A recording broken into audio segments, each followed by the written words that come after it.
It's a much more romantic room. I must admit, with those lights, not terribly helpful. So, welcome to this special session on autonomous vehicle P3s.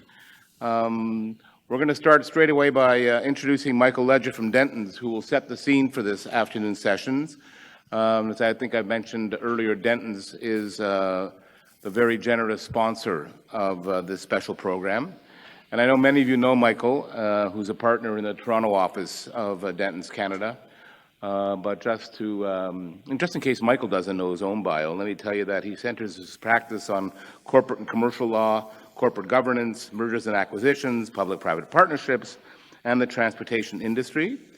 And his transportation industry practice serves primarily the bus, port, rail, transit, and truck sectors of the industry. He's also very engaged in the emerging world of autonomous vehicles, which is why I know that he and Dentons is very keen to sponsor this afternoon. He's also a member of my board of directors at the CCPP, boy, even I'm having trouble. Must be the end of 2 days. And he's a past member of the board of the Institute of Corporate Directors, a member of the board of directors also of the Executive Committee of the Canadian Council for Aboriginal Business, Honorary Counsel to the Canadian Urban Transit Research and Innovation Consortium, and Honorary Counsel to the Ontario Public Transit Association. So, despite the noise you might hear in the background there, I'm pleased to invite Michael to come on stage and set the scene for this afternoon's session. Oh, I guess the romance is over. Over to you, Michael.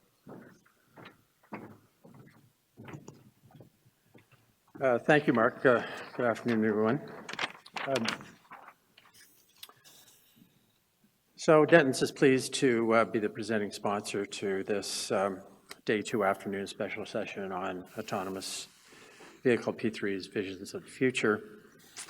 The Day 2 afternoon sessions are devoted to new and significant developments in the Canadian P3 world. Dentons has sponsored 2 such sessions in the past, one devoted to RAR and high-speed rail 2 years ago, and the other devoted to the Canada Infrastructure Bank last year.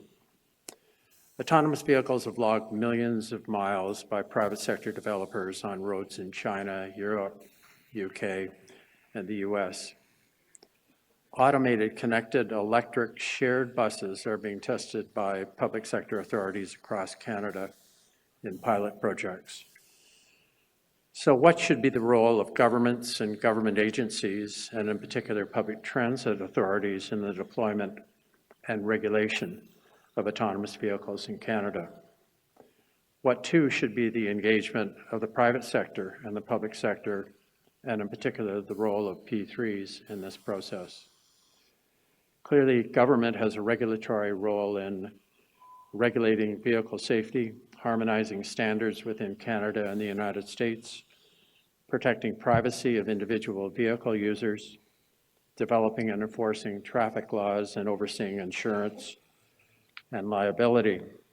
Government also has roles in public policy, public sector infrastructure development, and public sector service delivery, in land use planning, connecting autonomous vehicles to public infrastructure, delivering public transit services, including engaging with last-mile service providers.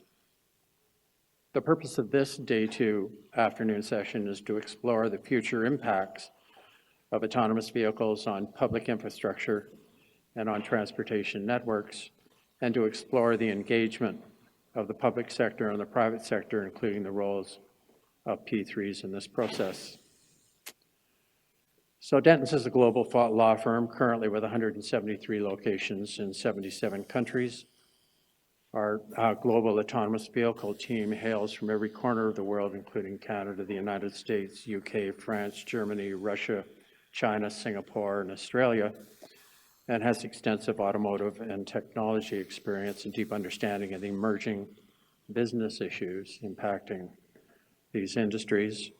Our global transportation and infrastructure team brings their knowledge and experience of the engagement of the public sector and the private sector in the development of public sector infrastructure and in the delivery of public sector services to the engagement of these sectors in the arrival of autonomous vehicles in our communities.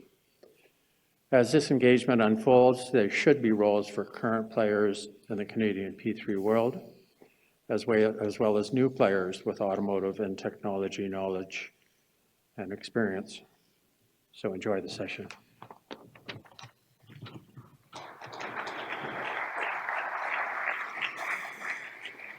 Thank you very much.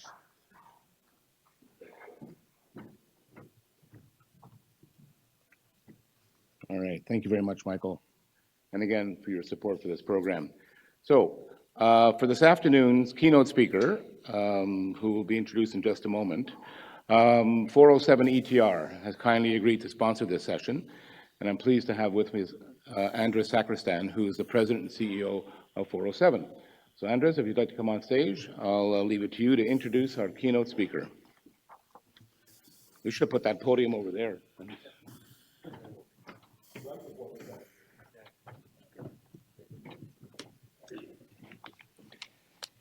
Thank you, Mark, and good afternoon, everyone.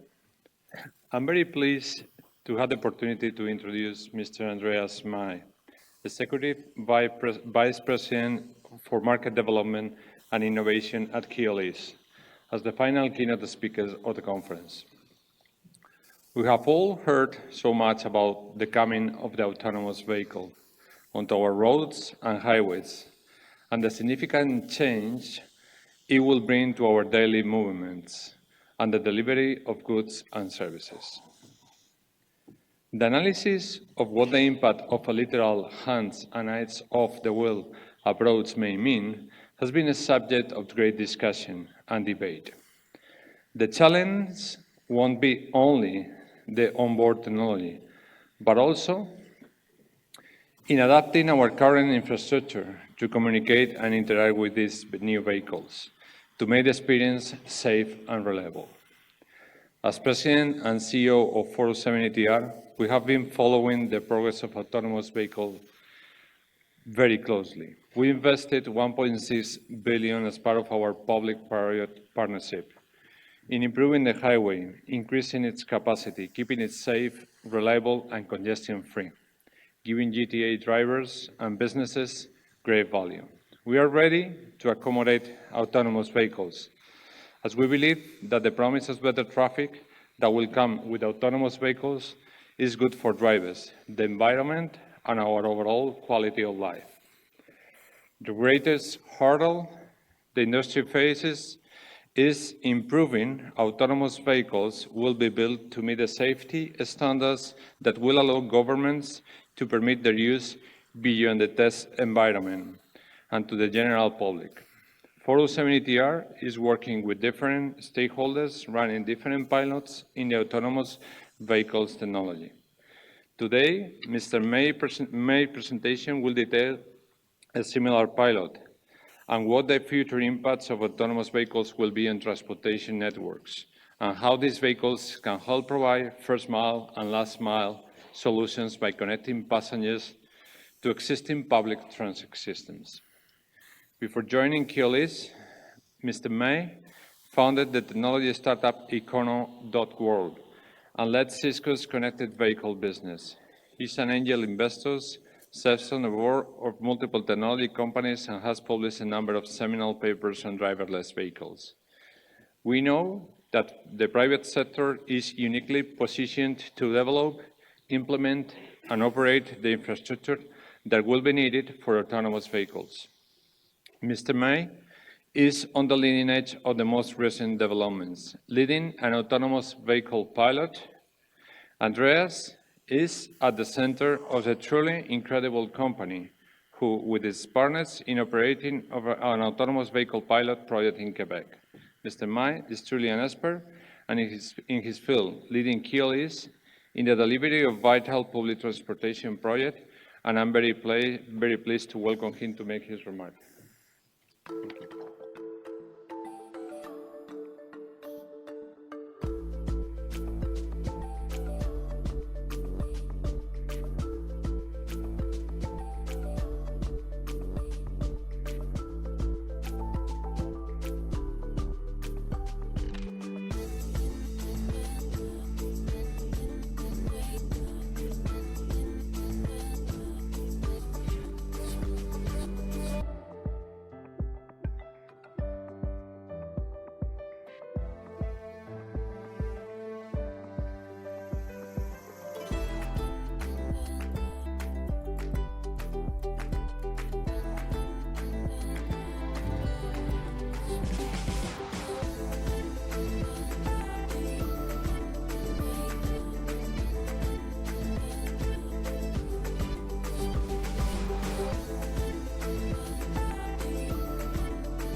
All right, thank you for coming. That's my presentation. Now, over the next couple of minutes, I will try to share with you some food for thought on how autonomous vehicles are going to transform our world of transportation. Whether they are a curse or whether they are a blessing, I leave it to your discretion after this presentation. But let's start with what we just recently, literally last month, launched in Candiac, and I have Sarah here. That's the lady on the left-hand side. She was part of the team that actually did it, and Marie-Hélène Cloutier in the middle here was the instigator on our side. That's the shuttle that we launched literally last month. So I should not have eaten so much. It's the first in Canada. It's the first in mixed traffic, so it's really mixing with everything out there. It is V2I equipped, so the shuttle can communicate with traffic lights. It is the first one that is crossing a rail line, and that's not a trivial undertaking. Think about the possibilities if you're stuck in the middle of the rail and the shuttle does not move and does not open. Not a good situation to be in. And we all know it, winter is coming. And the shuttle here will be tested for the first time in winter conditions. And this is where it resides. So it's in the south shore of Montreal. It is one shuttle that operates for 5 hours a day. And it is funded by a grant of about $350,000, or co-funded, I must say, because there's more involved. And we will do a lot of research on the winter condition topic that I mentioned earlier on. It's a collaboration between multiple public and private partners. I think that's the topic of the conference here that you can see up on top. But we are not new to this. As you may have heard, some of you, we launched in November another shuttle last year. So this one has been in operation for over a year now. In Las Vegas, also mixed traffic, also V2I. And I can tell you it was a stress test, because there are many crazy people in Las Vegas. And we literally have people that are jumping in front of the vehicle, that are rolling in front of the vehicle, under the influence, some not. And so far, I'm happy to report that we have had no incident except for one. And some of you may remember this. And usually what happens in Vegas stays in Vegas, but because we are among friends, I'm going to share a story with you. So we launched this shuttle about a year ago. And we were just getting ready for our well-deserved drinks after a very successful launch when I got a call. We had an accident. And what happened was a truck just stopped in front of the shuttle. The shuttle stopped as designed. And then the truck very slowly backed up to get into a side road. And the truck just grazed the shuttle here at the bottom left. That's where you see the Band-Aid, because that was all it had, a scratch. We could have operated it afterwards without any problems, but the media was all over it.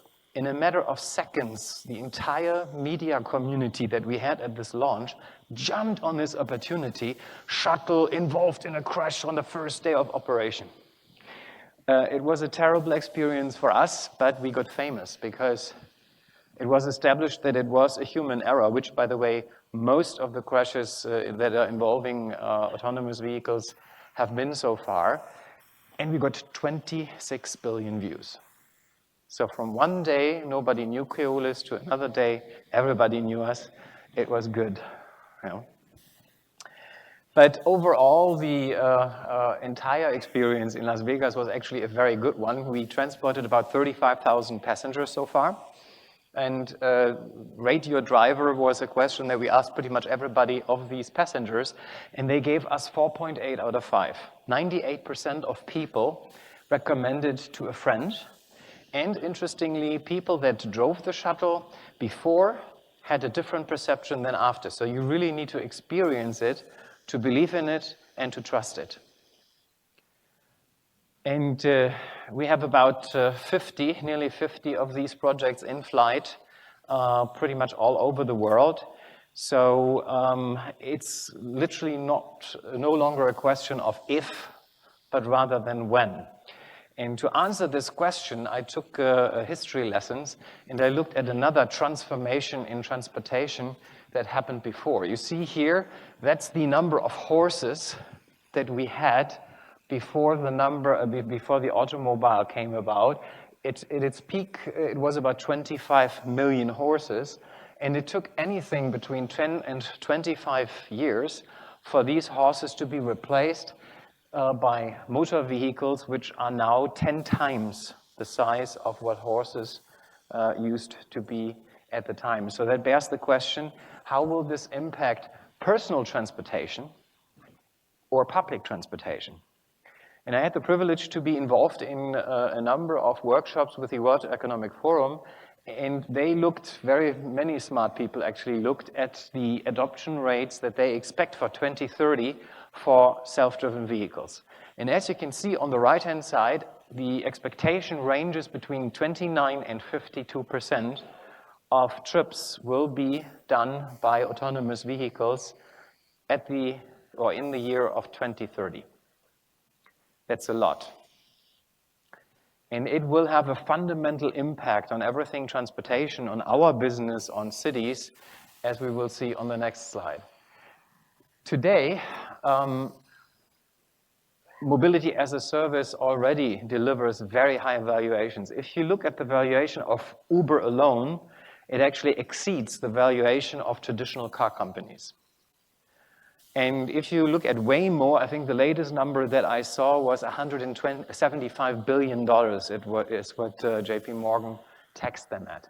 And then you see on the left-hand side, and these are just random headlines that I took, New Yorkers are spurning public transportation for ride-sharing. Uber surpasses yellow cabs in average daily ridership in New York City. Ride-hailing services add to traffic congestion. And lastly, traffic is a disease. A tax on Uber may be the cure. And we really should think about the last line here, because we, as a provider for public transportation, have a societal duty to fulfill. We need to provide equitable transportation to all people. And we need to balance the social with the commercial bottom line. So what if suddenly, some of you may remember Pac-Man, I played this when I was younger. What would happen when autonomous vehicles take away 39% of our market share in public transportation? Will we be able to sustain transportation for all if we lose 39% of market share? On the other side of the equation, most trips we are taking today are taken alone. 70% of trips are taken alone. What would happen if we added 39% more trips to our roads? It's a disaster today. But coming back to the public transportation impact, and I apologize, I don't have the Canadian numbers, we spend about $44 billion for public transportation in the United States. And the cost recovery ratio is just 33%, so 67% is subsidy. If we would lose 39% of market share, the subsidy would need to go up to 80%. I would say that's a fundamental impact, and we need to think about that. But there's good news, and I give you an example of a city that we manage. It's Bordeaux, where we actually beat the car. Yeah, so from the time we took over the network in 2009 to 2017, we were able to reduce the share of cars by 20%. How did we do this? So just kind of some numbers to put it into perspective. There were 28 municipalities in Bordeaux, about 760,000 people, density of about 1,300, which is a third of what Toronto is, by the way. And it's the fourth largest city in France. And we were able to increase the fare box from 36 million to 71, so nearly doubling it. Ridership by 60%, fare evasion by 40%, and the customer satisfaction by 4% points, which is quite substantial in our industry. How did we do it? Well, it is, and sorry, the charts got somehow mixed up here. It is a mobility as a service offering. So it's one app and one pricing model that rules all modes in Bordeaux. So we manage pretty much all of the modes that you see on the left-hand side, and customers get access to trip planning, but also to car sharing, to dynamic ride sharing, to bike sharing, and their own eco points for a smart choice of their mode. And that is what the customers really liked. And this is offered, and you cannot see it on this chart, at $50 per month. $50 per month, you get access to the entire transportation system. But it was a Herculean act, not from the technicalities of setting up a system, but from bringing 28 municipalities to the table and convincing them that they throw in their hat, throw in their budget, and make it a whole system, an integrated system. And this is what we are facing here in the United States. We are operating in silos most of the time. So we have neighboring regions operating their separate transportation systems. We have cities in which each mode is managed by a different agency with a lot of interfaces, a lot of complexities that cost money. And then we even go one level deeper where we have value chains where kind of operation is separated from maintenance, from control center. Yeah, so you kind of separate out bits and pieces are managed by different people.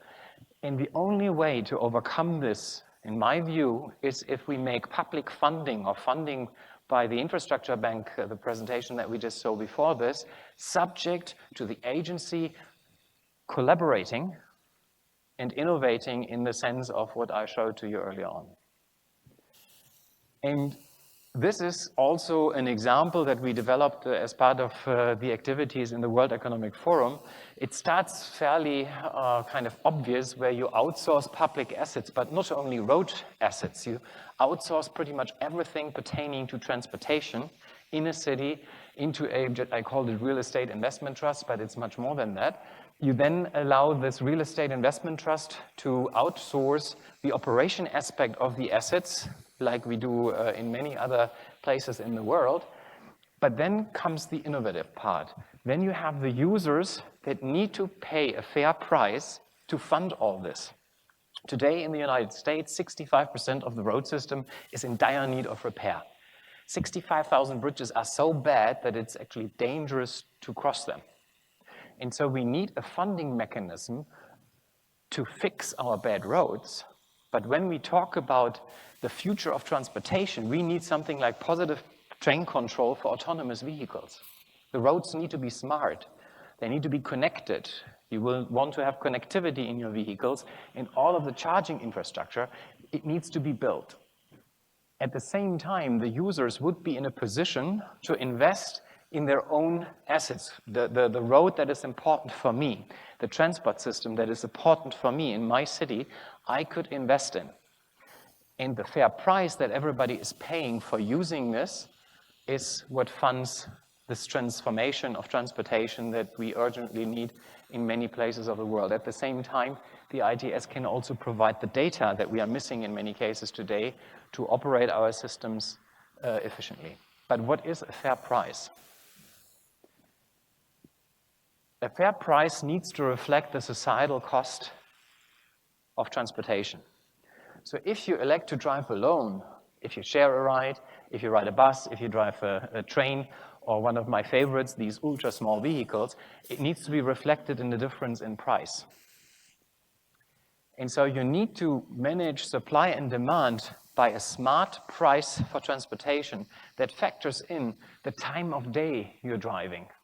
Whether you drive alone or share a ride, whether you drive in congestion, whether you drive at high speed or low speed, the weight, the fuel economy, the emissions of your vehicle, and lastly also the condition of the road or the system that you use to ride on. Brings us to the question, what does this translate to in a kind of per mode basis? So if you look at the cost per passenger mile, and that's an important difference compared to how many operations are actually run today, they usually talk about revenue hours. But if you really look at what does it cost to transport a passenger per mile, you will find that the automobile is the most expensive mode and has a societal cost to bear of about 80 cents per mile. Second runner-up is the bus. Reason being, our buses are 14 tons, can carry 78 passengers, and the average occupancy is 10 people, so they drive around 94% of empty weight at a measly 4 miles per gallon. It's very costly. And that's why we need to subsidize this. So for a bus, it's usually 75%, so 75 cents on every dollar we spend to transport people in buses is subsidy.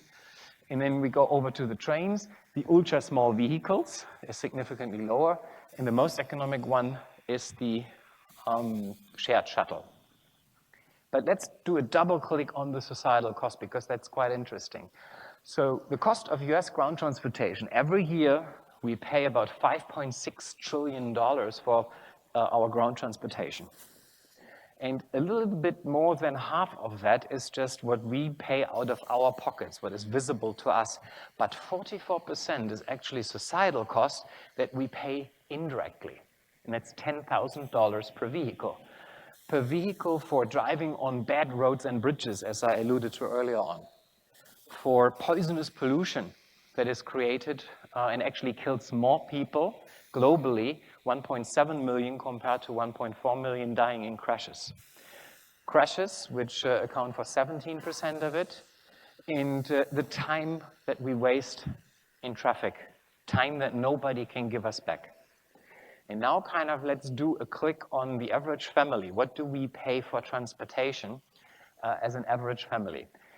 $18,400, including the societal cost. And these $18.4 or $18,400 are about $8,900 for the owner, and $9,500, around about $10,000 across all vehicles that I showed you earlier on. And the average family has 2 children and 2 cars.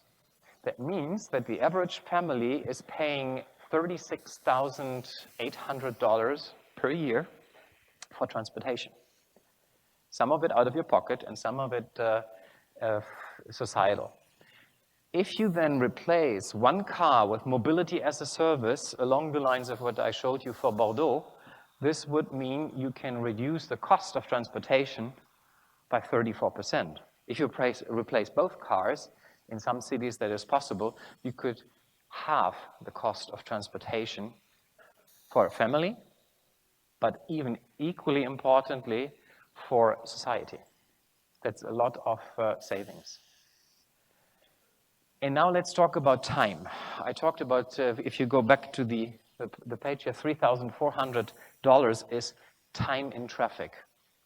The equivalent is 580 hours that each individual in North America spends on average in their car. 113 hours of this is traffic inefficiencies.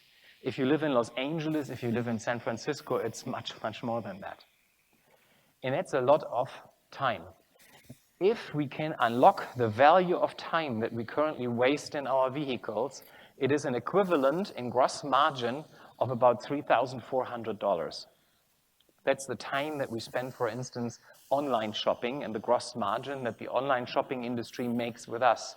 The time we spend watching movies or other media and what the media is making in terms of gross margin for us, or the net value of the time that we otherwise would work. And that's, by the way, the average of how people spend their time.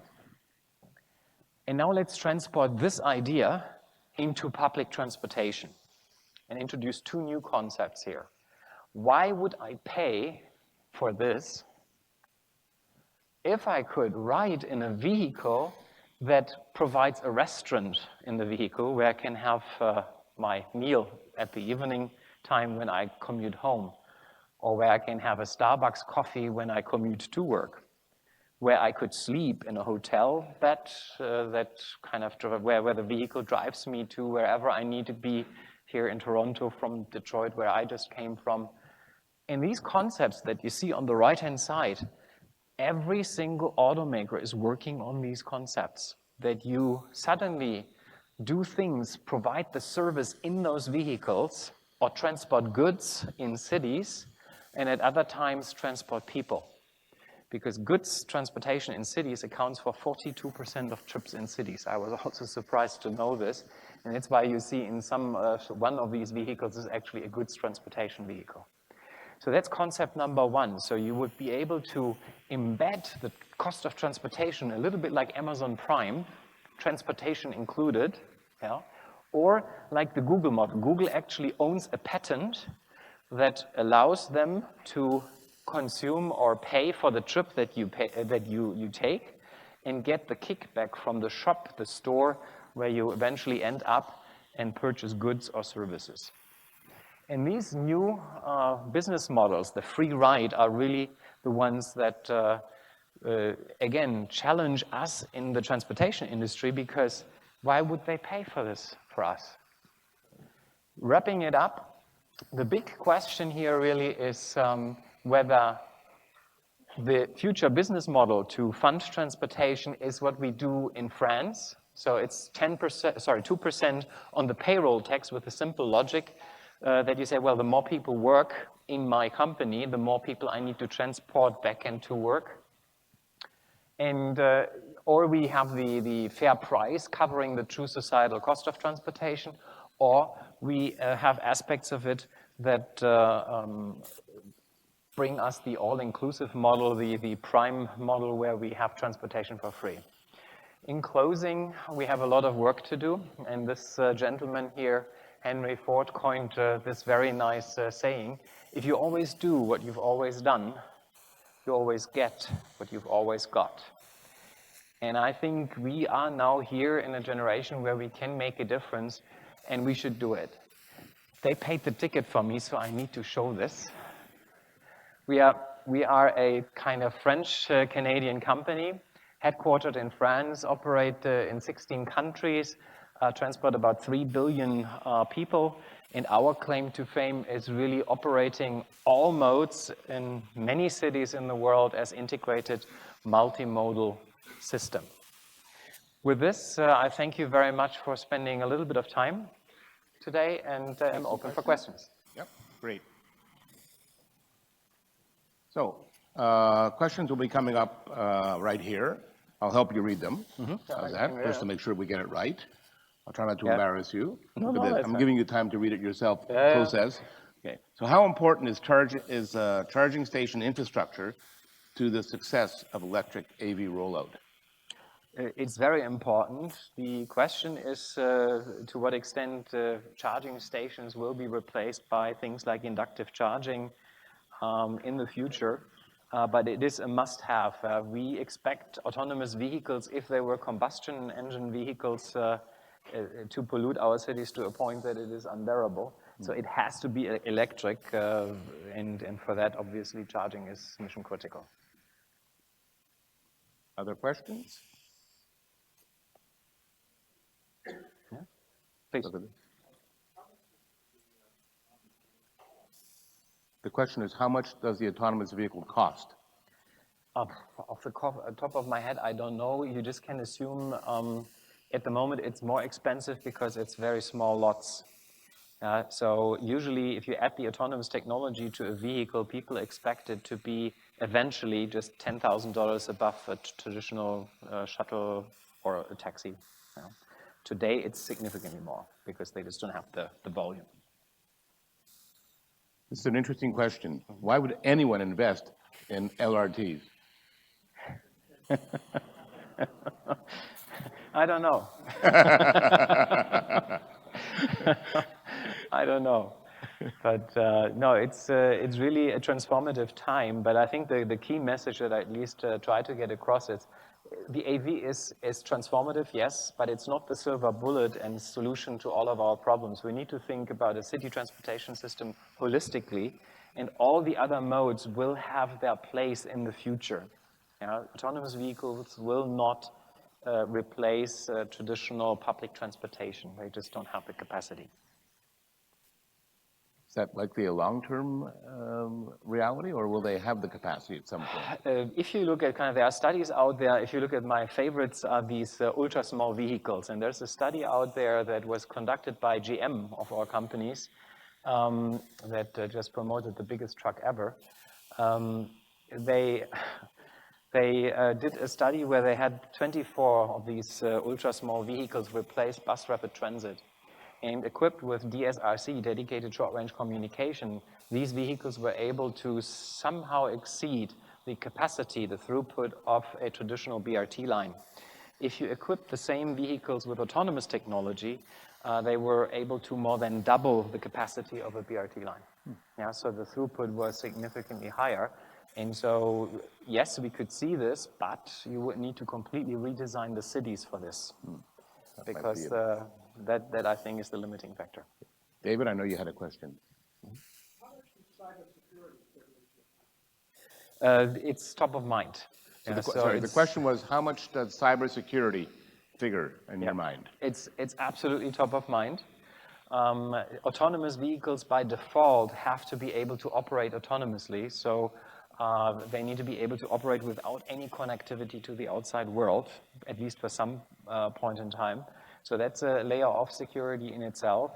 The technology is really advancing extremely fast also for cyber protection. I led that team at Cisco from the very beginnings of people trying to hack into automobiles. I can tell you, you need a team of about 10 people and at least 6 months to reverse engineer a vehicle like the ones that they showed could be hacked. So you would need to put a lot of effort into trying to hack a vehicle today. But with the technology advancements that we see and that we deploy, cyber is going to be kind of resolved. Good question. One last question.